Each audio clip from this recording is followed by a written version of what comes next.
So watch the combinations when you're using these medications. If fever is a concern, then you probably want to use one of these non-combination products, so then you can use the acetaminophen as you need it for the fever. Again, if you get higher and higher in your doses, because that's what it takes, then combination products are really not the ones that should be used. As far as long-acting forms, most of them come as slow-release pills, in which case they cannot be crushed or it all gets released at once. So they're not good for if you have G-tubes and can't swallow it, or you can't swallow a pill. Methadone comes as a liquid. It's really tricky to use, and it's probably best used pain specialists. Your average pediatrician, family practitioner, and so on is probably not going to be comfortable with that, and that's good.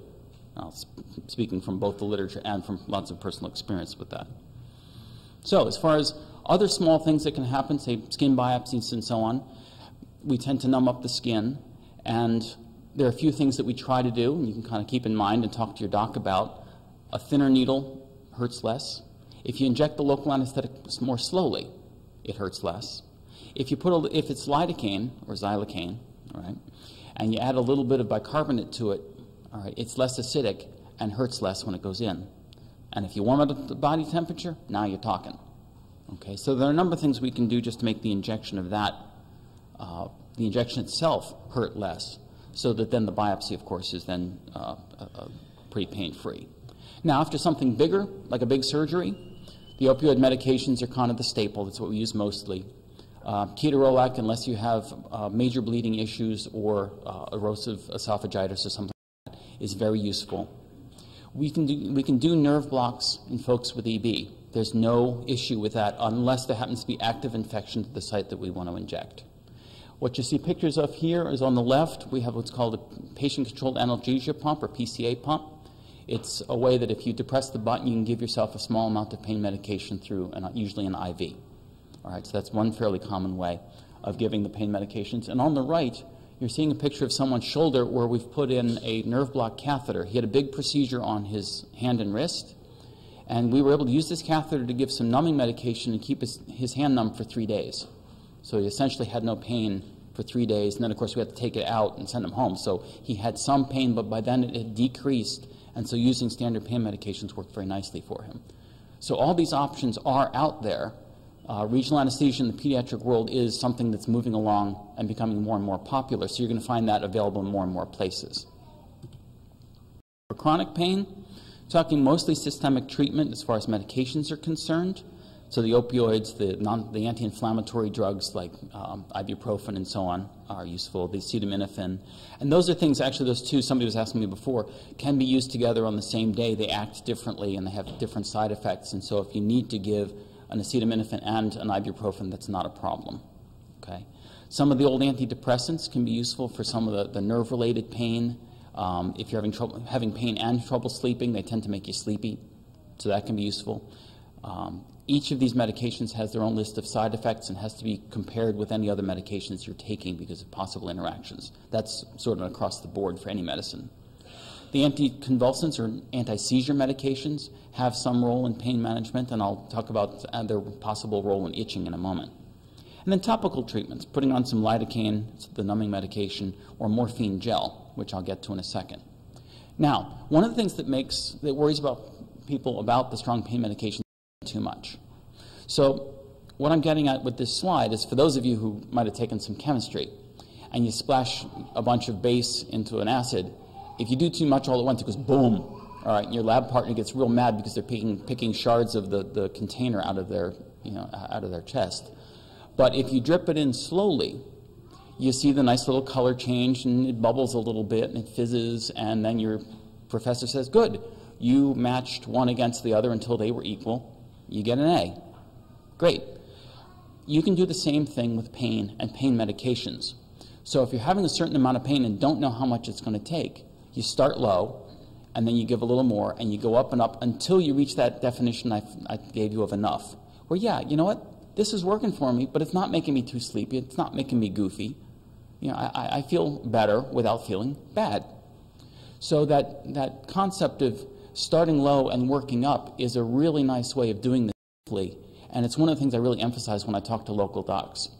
And I think they find it fairly reassuring that, all right, if I start low, it's safe and If my patient tolerates low, I can then go kind of low to medium, then medium, and so on. So again, it's a sort of a trial and error, bear with it approach, but it is very safe.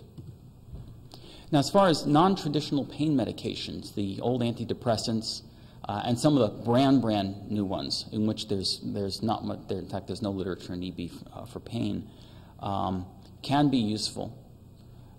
They tend to make people sleepy, so taking them at night is usually when they're used. The anti-seizure medications tend to decrease irritability in the nerves, make them less just fidgety and less likely to fire off unexpectedly, which is where a lot of nerve pain comes from. And gabapentin is one that's used fairly frequently because it tends to be very safe and does mix well with other medications without has been used in burn pain.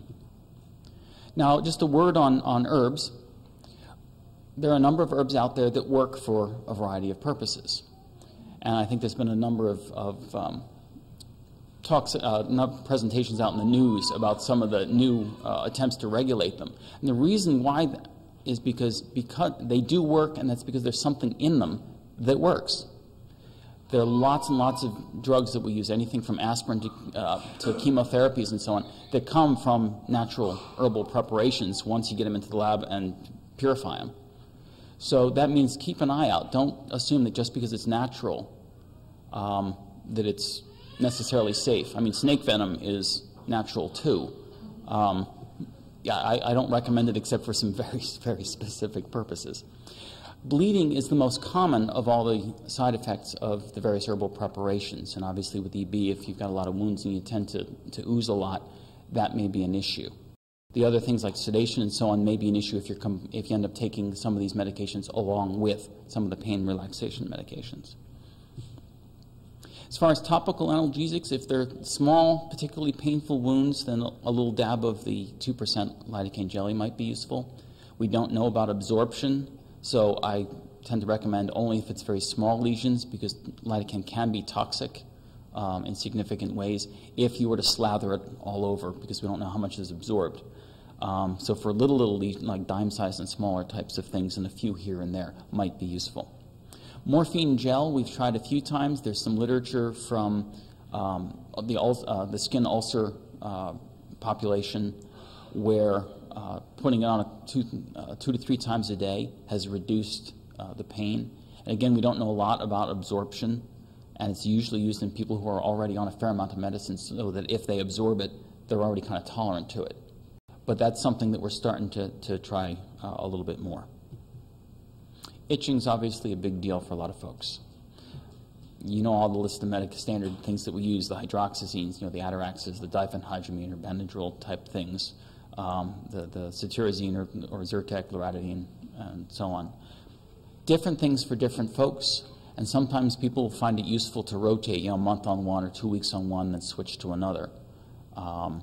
There have not been a lot of studies as to which way and which one is the best. And I think some of our future endeavors will be to pick a couple of these and just, in a very structured way, try it and record it and try to decide, all right, is it just people talking, saying that it works?